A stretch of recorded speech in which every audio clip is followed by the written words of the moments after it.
ہے میری اور آپ کی اور کل مسلمانوں کی کہ اللہ نے ذکر اپنے کلام کو اور اپنی یاد کو اور اپنے دھیان کو سب کو من جملہ ذکر فرمایا ہے. اور لفظ قرآن یہاں نہیں فرمایا.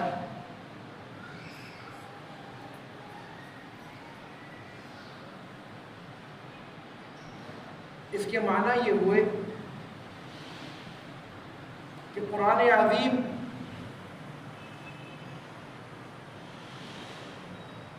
اور اللہ کا ذکر یہ ایک دوسرے سے متصل چیز ہے.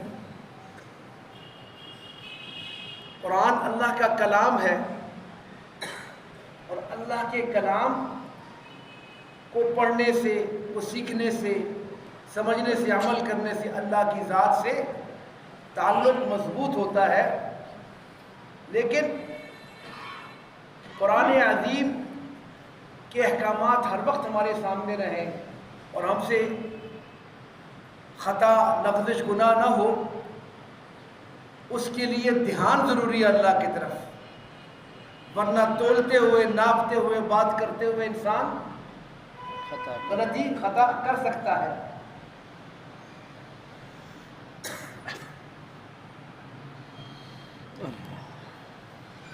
قرآن پاک الفاظ اور مفاہیم دونوں کے دونوں اللہ نے قلب مصطفیٰ صلی اللہ علیہ وآلہ وسلم پر اتارے ہیں. اسی لیے علماء کیا فرماتے ہیں، حدیث مطلب قرآن پاک اللہ پاک کی طرف سے عطا کی وہ حدیث ہے جس کے الفاظ بھی اللہ نے عطا فرمائے، اس کو کہتے ہیں قرآن پاک.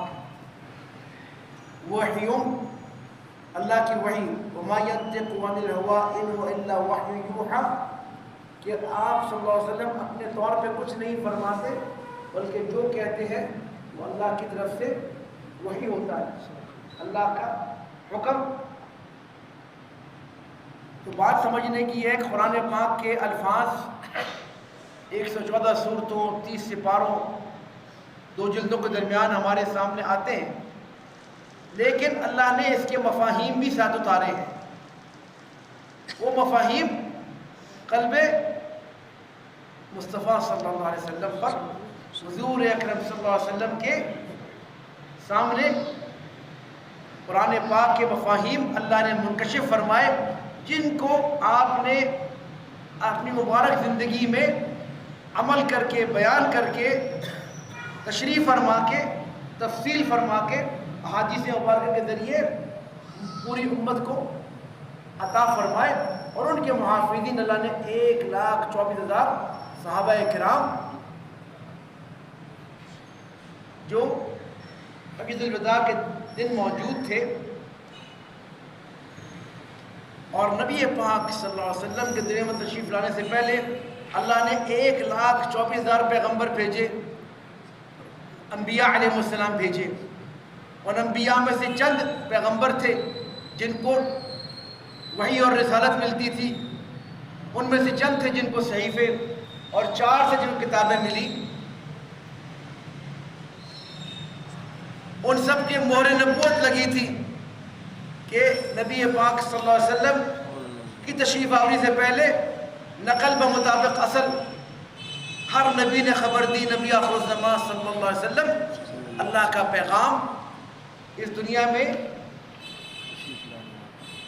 انسانوں کی کامیابی کا نظام عطا فرمائیں گے.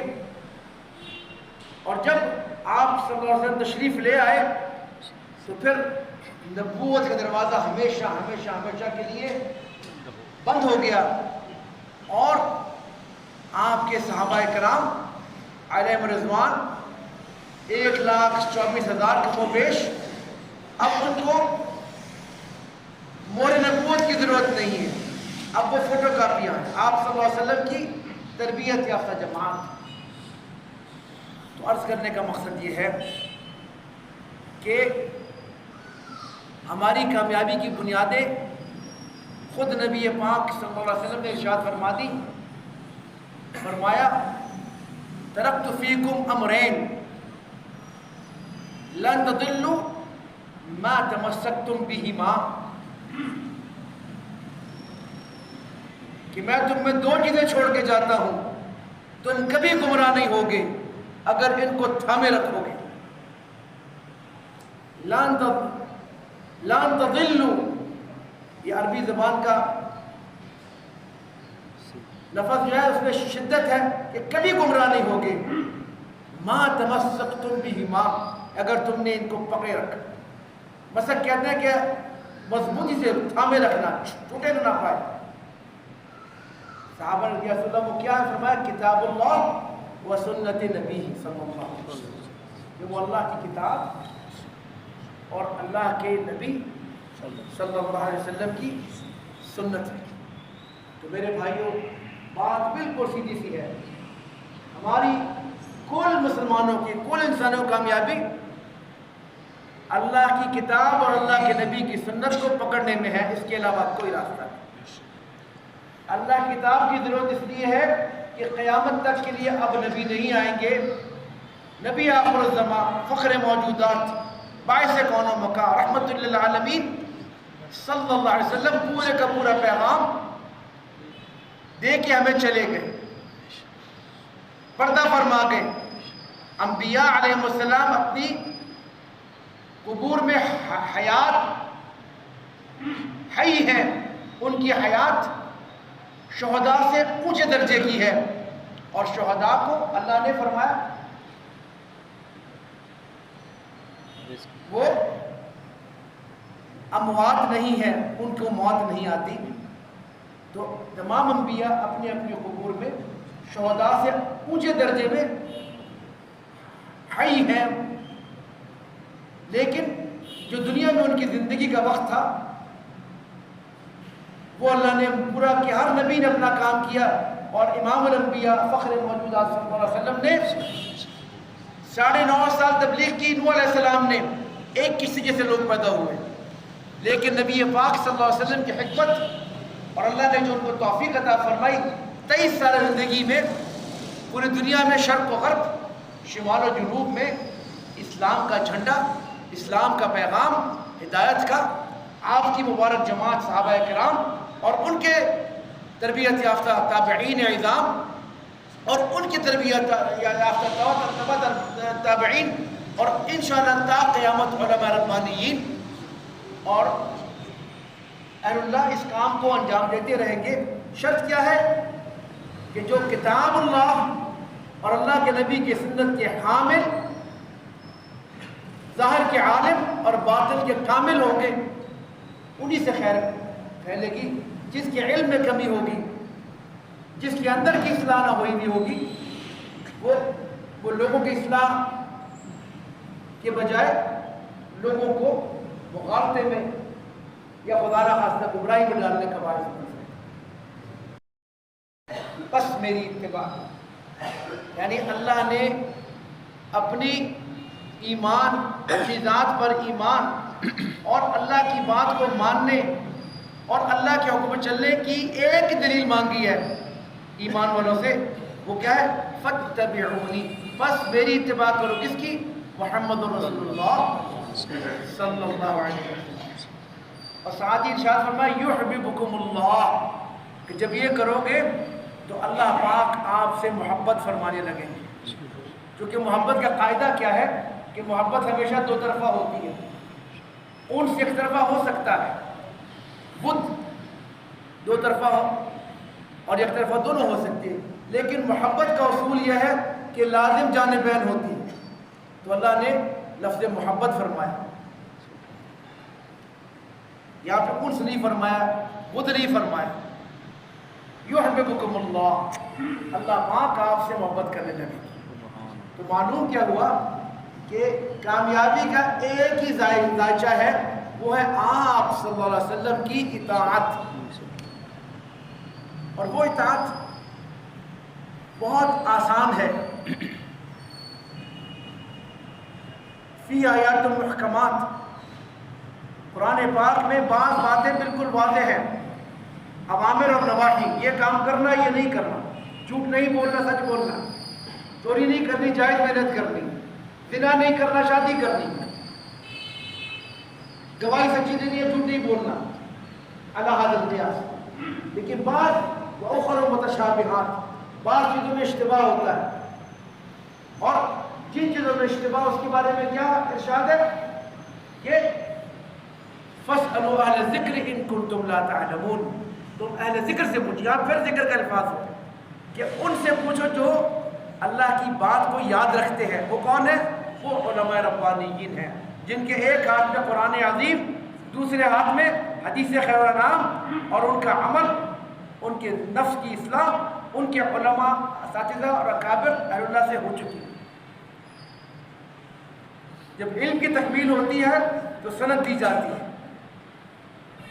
اور جب باطن کی صفائی کی تکمیل ہوتی ہے تو پھر شیخ ان کو اجازت خلافت دیتی. اللہ پاک مجھے اور آپ کو اپنے اکابر کے مطابق بنائے. تو جو موٹی بات میرے اور آپ کے سمجھنے کی ہے کہ اللہ نے ہم سے ایک ہی مطالبہ کیا ہے، اور وہ اتباع محبوب حبیب صلی اللہ علیہ وسلم. اور اس اتباع کی آسان ترتیب جو ہے کہ قرآن پاک کی باتوں کو جس چیز میں امر ہے، حکم ہے، اختیار کر لو، جس سے بچنے کا فرمایا اس سے بچ جاؤ، اور جس چیز میں شک ہے اس میں علماء حقہ سے، علماء ربانیین سے استفسار کر لو، وہ رہنمائی کر دیں گے یہ جائز. مثلا کاروبار میں بے شمار معاملے ہیں، ایک نظام سود کا ہے، ایک نظام قرض حسنہ کا ہے. اب علماء بتائیں گے کہ یہ جو معاملہ ہے آپ کا، اس میں سود، بینک کے نظام میں سود کا دخل ہے یا یہ قرض حسنہ کا دخل ہے. اللہ پاک نے فرمایا کہ میں سود کو روکتا ہوں، وَيُرْبِي الصَّدَقَاتِ، اور صدقات کو ترویج دیتا ہوں. صدقات کیا ہیں؟ کہ جس کے پاس سرمایہ ہے وہ اس غریب کی مدد کرے جس کے پاس نہیں ہے. اور اصول کیا ہے؟ جو محنت کرے گا آدھا وہ خود منافع لے، آدھا جس سے لیا. اس کو مضاربت کہتے ہیں. اور مضاربت جو ہے اس سے غریب کو ضرورت پوری ہو جاتی ہے، غریب کا معاملہ محنت کر کے اچھائی کی طرف لے جاتا ہے، وہ غربت سے نکل کے زکات دینے کے قابل بن جاتا ہے. لیکن سودی نظام کیا ہے کہ جس نے سود پہ قرض دیا، جو غریب سود لے گا وہ بمشکل سود کی قسط پوری کرے گا، اور پھر اس کی اولادیں پوری کرے گی، اصل وہیں بیٹھا رہے گا. تو غریب غریب تر اور امیر امیر تر ہوگا. چند سرمایہ دار جو دنیا کا نظام اپنے ہاتھ میں لیا ہوا ہے، وہ سود پہ غریبوں کو پیسے دیتے ہیں.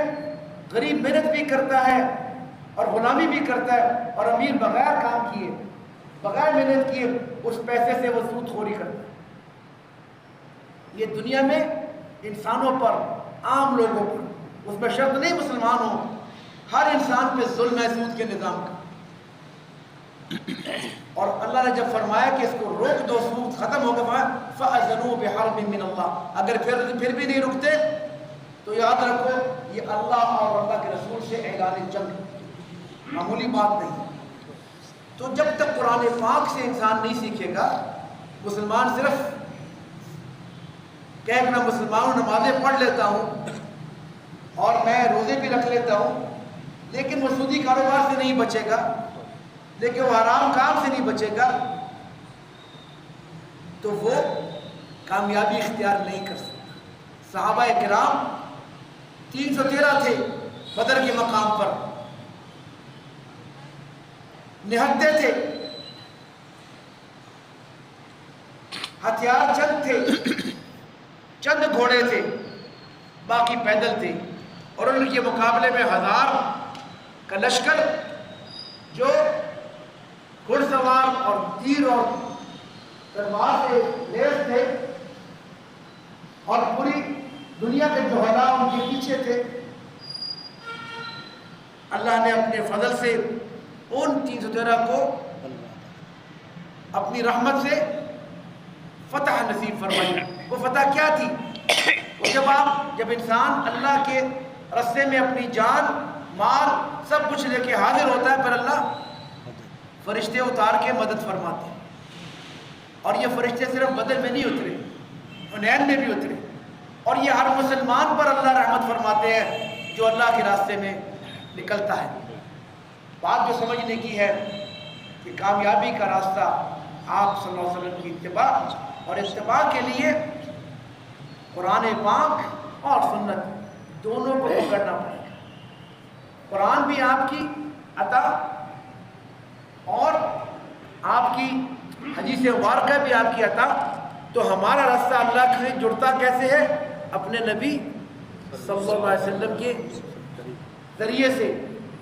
اسی لیے جو ہماری محنت ہمارے اکابرین نے سیکھی اور سکھائی اور کر کے بتائی، وہ یہ ہے کہ تعلق مع رسول، اپنے رسول سے تعلق قائم ہو جائے، اس تعلق کی بنا پر اللہ سے بھی تعلق، اللہ کتاب سے بھی تعلق، اور عقیدہ بھی ٹھیک اور عمل بھی ٹھیک۔ انبیاء علیہ السلام جو اللہ سے براہ راست پیغام لیتے ہیں وہ موجود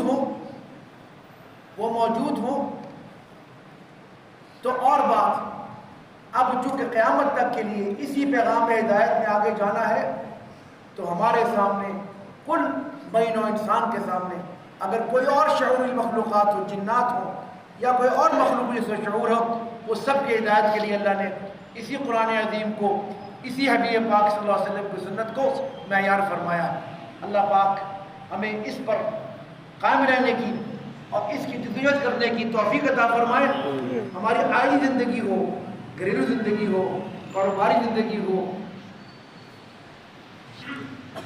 یا نظام حکومت ہو، یا ہمارے انٹرنیشنل ریلیشنز ہوں، دوسرے غیر ملکوں سے تعلقات ہوں، ان سب کی بنیاد میں اخلاق ہمارے سامنے حضور اکرم صلی اللہ علیہ وسلم نے حکومت کر کے بھی دکھایا، اور غیر مسلموں سے میثاق کر کے بھی دکھایا، اور جب کسی نے حملہ کیا تو اس پہ دفاع کر کے بھی دکھایا۔ یہ سب کے سب ہمارے سامنے ہوں گے تو ہم کامیاب ہوں گے۔ سیدنا عمر فاروق رضی اللہ عنہ نے ایک شخص کو گورنر بنانے کے لیے انٹرویو لیا، ایک صحابی کا انٹرویو لیا کہ اگر آپ کو لوگوں میں حکم بنا کے بھیجا جائے، گورنر بنا کے بھیجے کسی علاقے میں، تو فرمایا کہ مسلمان کی تعریف کیا ہے، مسلمان کون ہوتا ہے؟ فرمایا مسلمان وہ جو کسی کو تکلیف نہ دے، جو خیر کی تعلیم دے، جو خیر کے کام کرے، جو اچھائی کی بات کرے، اور پوچھتے رہے۔ تو آپ نے فرمایا کہ تم نے آدھی بات کی ہے، مسلمان وہ جو نہ تکلیف دے کسی کو اور نہ ہی کسی کو جرأت دے کہ وہ اسے تکلیف دے سکے۔ اس لیے کہ یہ تربیت سے آتا ہے، یہ قرآن فرماتا ہے کتب علیکم القتال، کہ اللہ نے لکھ دے تم پر قتال، وَهُوَ كُرْهٌ لَكُمْ، چاہے تمہیں اس پر کراہت ہوتی ہو۔ کیوں؟ وَعَسَىٰ أَن تُحِبُّوا شَيْئًا وَهُوَ شَرٌّ لَكُمْ، ہو سکتا ہے کہ تم جس چیز کو، عافیت کو پسند کر رہے ہو اسی میں تمہارے لیے شر ہو۔ وَعَسَىٰ أَن تَكْرَهُوا شَيْئًا فَهُوَ خَيْرٌ لَكُمْ، اور ہو سکتا ہے وہ چیز جس کو تم کراہت کرتے ہو اسی میں خیر ہو۔ اس کی وجہ کیا ہے کہ جب تک ظالم کو کوئی للکارا نہ جائے، ظالم کے ہاتھ نہ روک لیے جائیں، وہ ظلم سے باز نہیں آئے گا۔ اس کو سمجھایا جائے، اس کو بتایا جائے، اگر نہیں رکتا تو اس کے ہاتھ روکنے ہوں گے۔ یہاں تک بھی فرمایا گیا قرآن پاک میں کہ اگر مسلمانوں کے دو گروہ آپس میں مباحثے کے بعد لڑائی تک آ جائے تو پھر ان میں سے جو حق پر ہو اس کا ساتھ دے کر دوسرے کو زیر کیا جائے اور پھر آپس میں صلح کروائی جائے. ظالم کو جب تک روکا نہ جائے وہ ظلم سے باز نہیں آئے گا. اللہ حضرت قیاس اللہ پاک مجھے آپ کو اور کل امت کو اپنے حبیب محمد رسول اللہ صلی اللہ علیہ وسلم کی محبت اور ان کی اتباع اور ان کی اتباع کے لیے قرآن پاک اور آپ صلی اللہ علیہ وسلم کی سنت مبارکہ کو پکڑنا ہے. یہ ذکر ولا ذکر اللہ اکبر فرمایا کہ سب سے بڑی چیز اللہ کا ذکر ہے. ایک مرتبہ آپ صلی اللہ علیہ وسلم فرمایا میں تمہیں نہ بتاؤں وہ عمل جو حج روزے زکوٰۃ خیرات اور جہاد سے بھی افضل ہے ماں سوائے اس جہاد کے جس میں کوئی شخص اپنی جان اور مال لے کے اللہ کے راستے میں گیا اور واپس کچھ نہ لے کے آیا. یعنی سوائے اس جہاد کے جس میں انسان کا مال اور جان دونوں چلے جائیں اس سے بعد جتنے بھی عمل ہیں ان سب سے اونچا. تو صحابہ کرام نے اس کی رسول اللہ کیوں نہ فرمایا وہ ذکر اللہ وہ اللہ کا ذکر. اب بعض لوگوں کو سمجھ نہیں آتی کہ اللہ کا ذکر اتنی بڑی کیا بات ہے کہ ہر عمل سے اونچا ہے. علماء نے فرمایا کہ اللہ کا ذکر جو ہے وہ اللہ کا دھیان ہے. اگر وہ ہو تو ہر عمل میں تاثیر ہے. ورنہ روزہ رکھ لے صبح سے شام تک انسان دنیا کی لغویات میں وقت گزار دے تو ایسا روزہ فرمایا کہ سوائے بھوکا پیاسا رہنے کے روزہ دار کو فائدہ نہیں دیتا. اگر آپ حج پہ جائیں اور وہاں کاروبار اور دنیا کی ساری باتوں میں اسی طرح مگن رہے اللہ کی طرف دھیان نہ ہو تو سوائے ایک سفر کے حج سے اصلاح نہیں ہوگی. اس لیے بے شمار لوگ بار بار حج کرتے ہیں لیکن عمل نہیں بدلتا, ان کا کردار نہیں بدلتا, وہ ایماندار نہیں بنتے حج کرنے سے. اس لیے کہ حج وہ جس میں مواظبت ہو, جس میں تذکیر ہو, تو معلوم یہ ہوا کہ ہر عمل کی روح جو ہے وہ اللہ کا دھیان ہے. اس دھیان کو ہر وقت اپنے سامنے جوڑے رکھنا, اس کے لیے ذکر کی ضرورت ہے. آخری بات عرض کرتا ہوں, سیدنا حنظلہ رضی اللہ عنہ کی آپ نے کئی دفعہ سنی بات سنی ہوگی. سیدنا حنظلہ غسیل الملائکہ ہے. یہ وہ شہید ہیں جن کو فرشتوں نے غسل دیا شہادت کے بعد. ان پہ غسل واجب تھا اور اللہ کے راستے میں آواز پڑی کہ مسلمانوں کو ضرورت ہے, وہ ہر چیز چھوڑ کے میدان میں اتر گئے اور اللہ نے قبول فرما لیا, شہادت کا رتبہ نصیب ہوا. اور بعد میں صحابہ نے عرض کیا یا رسول اللہ کہ ہم نے جب حنظلہ کی جسم کو دیکھا تو ان کے بال گیلے تھے, جسم گیلا تھا, ہم میں سے کوئی ان کے پاس پانی لے کے نہیں گیا. تو بعد میں تحقیق سے معلوم ہوا کہ ان پہ غسل واجب تھا, اللہ نے ان کو شہادت کے بعد غسل دلوایا فرشتوں سے.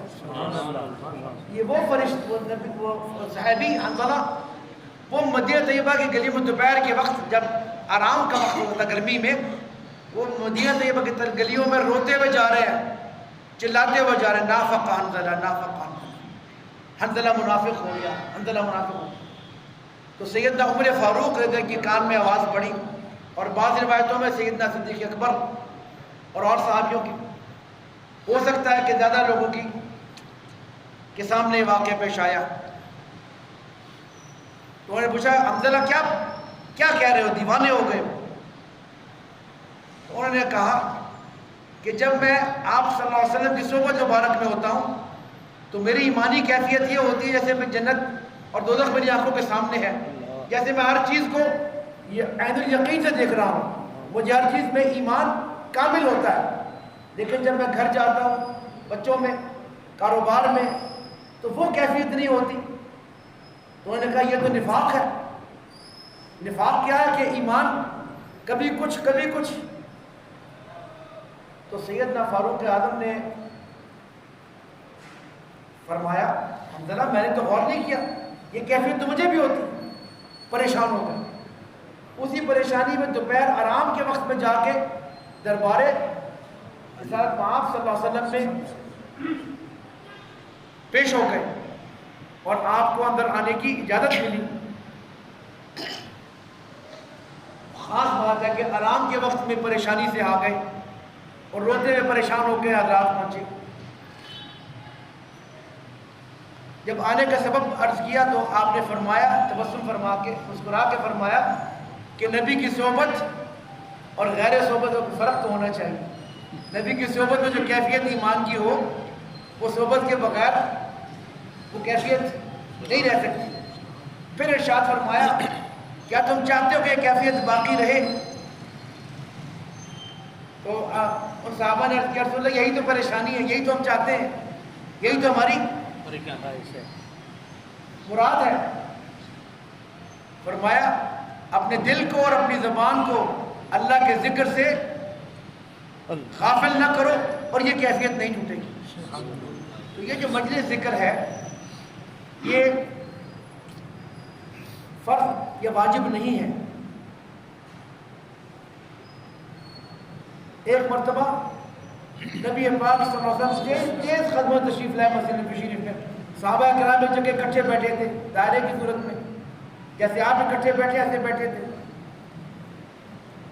تو ایک دم ادب سے کھڑے ہوئے تو آپ نے حکم فرمایا حکمن کہ کوئی نہ اپنی جگہ سے اٹھے اور جا کے تشریف فرما ہوئے.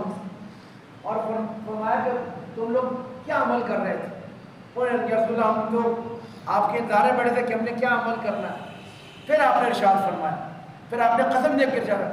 تو انہوں نے فرمایا، انہوں نے عرض کیا رسول اللہ آپ کے ارشاد کے مطابق ہم اللہ کا ذکر کر رہے تھے، اللہ کو یاد کر رہے تھے. فرمایا سبحان اللہ، اللہ نے میری امت میں وہ لوگ پیدا کیے جن کے پاس بیٹھنے کا مجھے حکم ہو کہ جس مجلس میں اللہ کی یاد ہو اس مجلس میں بیٹھنے کا. کہ جبریل امین میرے پاس آئے، انہوں نے کہا آپ کے صحابہ مسجد میں بیٹھے ہیں، آپ ان کے ساتھ جائیے اور تشریف رکھیے، ان کے ساتھ شامل ہو جائیے. تو یہ جو مجلس ذکر ہے یہ کوئی واجب نہیں ہے. اصل جو مقصد ہے کہ انسان اپنے دل کو، اپنے ذہن کو، اپنی زبان کو اللہ کے ذکر میں مبتلا رکھے تو انشاءاللہ جب اللہ کا دھیان رہے گا تو ہم سے گناہ نہیں، نیکی کی توفیق، ہم سے گناہ سرزد نہیں ہوں گے، اللہ ہم سے نیکی کروائے گا. ہم سے غلطی نہیں ہوگی، ہماری نگاہ کی اللہ اپنے فضل سے حفاظت فرمائے گی، ہماری سوچ کی اللہ حفاظت فرمائے گی. یہ ہماری اپنی بس کی بات نہیں، یہ اللہ کی توفیق ہے. لیکن جو طریقے فرمائے آپ صلی اللہ علیہ وسلم نے، جو اللہ نے حکم دیے، تو یہ اس ذکر کو سیکھنے کی ایک ترتیب ہے. روزانہ اکٹھے ہونا، دور سے آنا ہر کسی کے لیے آسان نہیں ہے. تو اس لیے ہمارے اکابر نے بعض حضرات روزانہ، بعض حضرات ہفتہ وار، بعض حضرات مہینے میں ایک دفعہ اپنے متعلقین کو وقت دیتے ہیں. یہ اس کی ترتیب ہے. لیکن اصول یہ ہے کہ انسان اپنے گھر میں، اپنی مسجد میں، اپنے ادارے میں اس نظم کو قائم کرے کہ اللہ کی یاد، اللہ کی بات کو سیکھنا اور سکھانا اور اللہ کے ذکر کو ایک مستقل ترتیب کے مطابق قائم کیا جائے. اور ہر نماز کے بعد جو اذکار ہیں وہ اسی کی تنبیہ ہے کہ ہر 5 نمازوں کے ساتھ اذکار اللہ کے نبی صلی اللہ علیہ وسلم نے جو معمولات عطا فرمائے ہیں، اور بعض معمولات ایسے ہیں جو کہ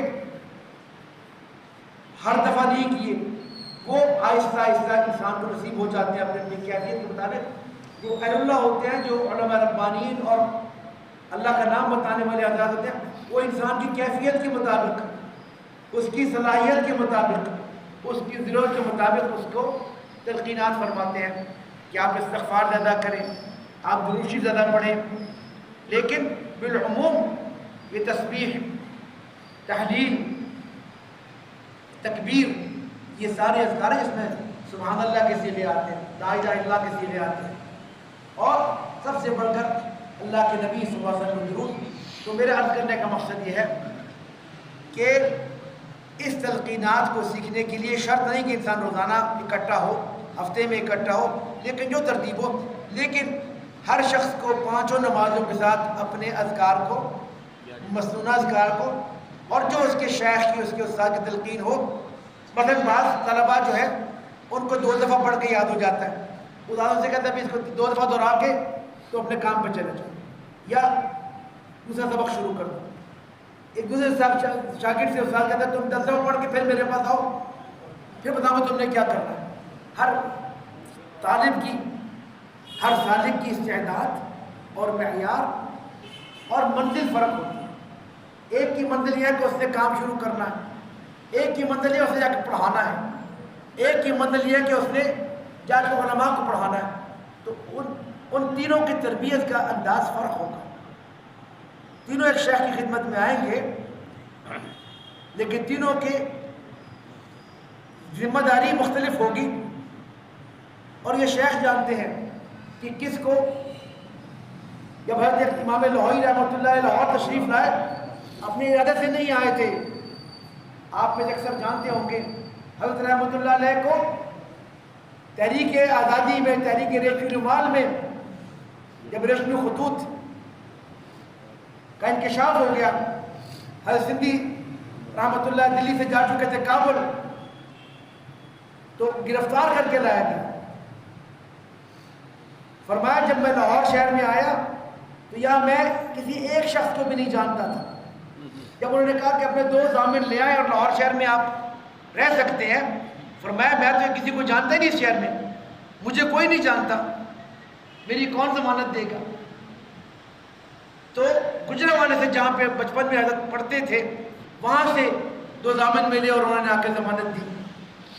لیکن جب حضرت نے یہاں سے قرآن کی خدمت، اللہ کے نام کی خدمت کی، تو جو جنازہ اٹھا ان کا، تاریخ لاہور میں اتنا بڑا جنازہ لاہور، حضرت علی اجمیری رحمۃ اللہ علیہ کو لاہور سے پہچانا جاتا ہے، اور حضرت امام لاہوری رحمۃ اللہ کو لاہور سے پہچانا جاتا ہے۔ بے شمار علماء، بے شمار اہل اللہ، بے شمار بڑے بڑے لوگ، لیکن لاہور کے نام سے حضرت کو اللہ نے پہچان دی۔ حتیٰ کہ حضرت نے یہاں سے ہجرت فرمائی، حجاز مقدس، وہ تحریک خلافت کا دور تھا، وہ نے کہا جو کہ حکم کیا ہے کہ دار الایمان، دار الامن میں انسان مسلمان رہتا ہے، ورنہ ہجرت کرتا ہے۔ اس زمانے میں علماء نے ہجرت کی، حضرت نے ہجرت فرمائی بیت اللہ شریف کہ میں حرمین شریفین رہوں گا۔ اسی زمانے میں تبلیغی جماعت کے بانی حضرت مولانا الیاس صاحب رحمۃ اللہ علیہ نے ہجرت فرمائی، کیونکہ اس زمانے میں ہندوستان سے علماء ہجرت کرتے تھے کہ یہاں اسلام کی حکومت نہیں ہے تو ہم ہجرت کریں، مسلمانوں کے ملک میں جائیں۔ تو جیسے ہی آپ صلی اللہ علیہ وسلم حضرت اقدسی حضرت امام لاہوری رحمۃ اللہ علیہ عمرے سے فارغ ہوئے تو آنکھ لگی، آنکھ میں آپ صلی اللہ علیہ وسلم کی ذات مبارک ہوئی، فرمایا احمد علی رحمۃ اللہ علیہ، آپ کی ہجرت مقبول ہے، لیکن ہم نے آپ سے وہاں کام لینا۔ اس کے بعد پھر آنکھ لگی، دوبارہ اگلے دن ہی آؤ، فرمایا پھر زیارت ہوئی، فرمایا احمد علی رحمۃ اللہ علیہ، آپ کی ہجرت مقبول ہے، لیکن آپ سے ہم نے قرآن کی خدمت وہاں پہ لینی۔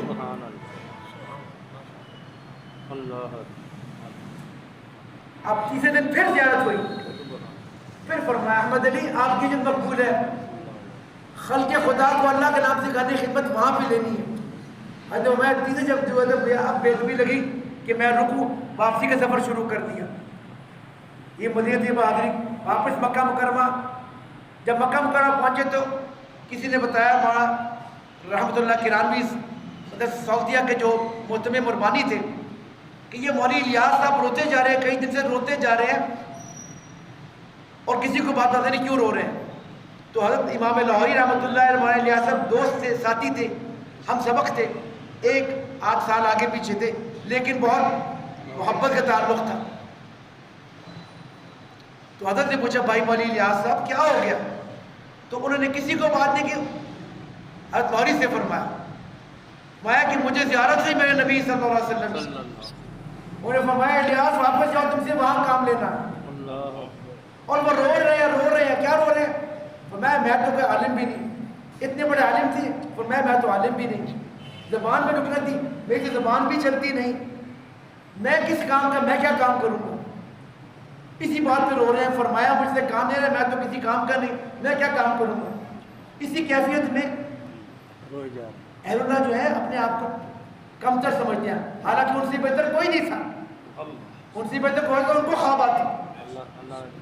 تو حضرت لوہی نے فرمایا، حضرت مولانا احمد علی صاحب نے فرمایا مولانا الیاس صاحب کو، بانی تبلیغ کو، بھائی مولانا الیاس صاحب جب انہوں نے فرمایا ہے تو وہ خود ہی کام لے لیں گے، آپ کیوں پریشان ہیں؟ سبحان اللہ، جنہوں نے کام لینا ہے وہ خود ہی لے لیں گے۔ اس بات سے ان کو تسلی ہوئی، تو اسی حضرت لاہوری تشریف لاہور لائے، اور حضرت مولانا الیاس صاحب دلی بعد میں آئے، اپنے وطن گئے، اور وہاں سے انہوں نے اپنا گھر بیچا اور لوگوں کو کلمہ سکھانا شروع کیا۔ وہ جب بازار گئے تو مزدور مسلمان تھے، وہ کلمہ آتا ہے؟ نہیں کلمہ نہیں آتا۔ تو یاد کیوں نہیں کرتے؟ ہمارے پاس صبح سے شام تک کام کریں یا کلمہ یاد کریں؟ تو مسلمانوں کو کلمہ یاد ہے۔ انہوں نے کیا کیا، اپنا گھر بیچ کے لوگوں کا کہ آؤ مزدوری ہے، 5 7 8 جتنے مزدور ملتے ہیں اپنے گھر بلاتے ہیں، کیا کام ہے؟ بیٹھ جاؤ، کام یہ کلمہ یاد کرو، نماز یاد کرو، اور یہ اپنی روز کی دیہڑی پکڑو۔ اس کلمے کی محنت سے آہستہ آہستہ آہستہ اس جماعت کو اللہ نے کلمے والی جماعت بنایا، اور حضرت لاہوری رحمۃ اللہ علیہ لوگوں کو قرآن پڑھا رہے ہیں، اللہ کے نام سکھا رہے ہیں۔ اور یہاں پر شرک و بدعت، اس لاہور شہر میں جب حضرت تشریف لائے کوئی ایک حافظ قرآن نہیں تھا جو رمضان میں تراویح سے آتا، یہ قطب البلاد تھا، اس سے پہلے انگریزوں کی سکھوں کی حکومت تھی، مسلمانوں کے یہاں پہ علمی معاملہ ختم ہو گیا تھا، وہ چند صورتیں پڑھ کے رمضان شریف میں تراویح پڑھاتے تھے، اور جمعے کے دن بیان کرنے کے لیے کوئی عالم نہیں ہوتا تھا، مسجدوں میں کچی روٹی پکی روٹی جو دیہات میں پڑھی جاتی ہے، بنیادی ایمان عقائد، وہ سنا کے لوگ جمعہ پڑھتے تھے۔ اب ان کے تشریف لانے سے پر آہستہ آہستہ صرف لاہور نہیں بلکہ پورے خطے میں اللہ نے انقلاب برپا کیا۔ تو میرے عرض کرنے کا مقصد کیا ہے کہ ہمارے اکابرین نے جو میں نے اختیار کی وہ من عن کتاب اور سنت، کوئی چیز انہوں نے ایسی اختیار نہیں فرمائی جو سنت سے ثابت نہ ہو، اور جو چیز آپ صلی اللہ علیہ وسلم سے ثابت ہوئی اس سے کبھی ترک نہیں فرمایا۔ یہی انہی کامیابی کا راز ہے۔ اللہ پاک ہمیں ہم سب کو اپنے بڑوں کی جن کا ہم نام لیتے ہیں ان کی مطابقت نصیب فرمائے، ان کے عمل، ان کے مشن، ان کے مزاج اور ان کے اسلوب کے مطابق دنیا میں وہی نظام کی کوشش کریں جب صحابہ کرام نے کی تھی تو پوری دنیا ان کے ماتحت آ گئی، پوری دنیا کو انہوں نے ہدایت دی، پوری دنیا کو انہوں نے نظام پیش کیا۔ اور پھر سیدنا عمر بن عبدالعزیز جو کہ نہ صحابی نہ تابعی لیکن ان کو 5واں خلیفہ راشد کہتے ہیں، انہوں نے اسی نظام کو اختیار کیا تھا۔ تو جس دور میں مسلمان پھر اس پہ عمل کریں گے، اور وہ عمل کیا ہے؟ اللہ کی کتاب اور اللہ کے نبی کی سنت، انشاءاللہ پھر غالب ہو جائیں گے۔ انتم الاعلون ان کنتم مؤمنین، تم غالب ہو گیا اگر تم ایمان پر قائم ہو۔ تو ایمان اس کا مطلب کیا ہے؟ ہمارا ایمان ابھی تک زبانی جمع خرچ سے زیادہ نہیں، ورنہ ہمارے معاشرے میں برائی، ظلم، کسی بچی پر ظلم نہ ہو، کسی غریب پر ظلم نہ ہو، کوئی سود کا کاروبار نہ کرے، کہنے کو مسلمان ہے اور سودی کام بھی کرتی ہے، کہنے کو مسلمان ہے اور بے حیائی بھی کرتی ہے، کہنے کو مسلمان ہے اور ہر گناہ بھی کرتے ہیں۔ معلوم کیا ہوا کہ ہم ظاہر کے مسلمان ہیں، اندر کے نہیں، اور اس کی اصلاح کا اس کی طریقہ، اس کا اصول کیا ہے؟ اتباع نبی، اور اس کا اتباع نبی کا طریقہ کیا ہے؟ اللہ کی کتاب اور اللہ کے نبی کا طریقہ جو انہوں نے فرمایا اس کو اختیار کر لیں تو انشاءاللہ کامیابی ہے۔ اللہ پاک مجھے اور آپ کو توفیق عطا فرمائے۔ سب سورہ اخلاص پڑھنے کہہ رہا تھا۔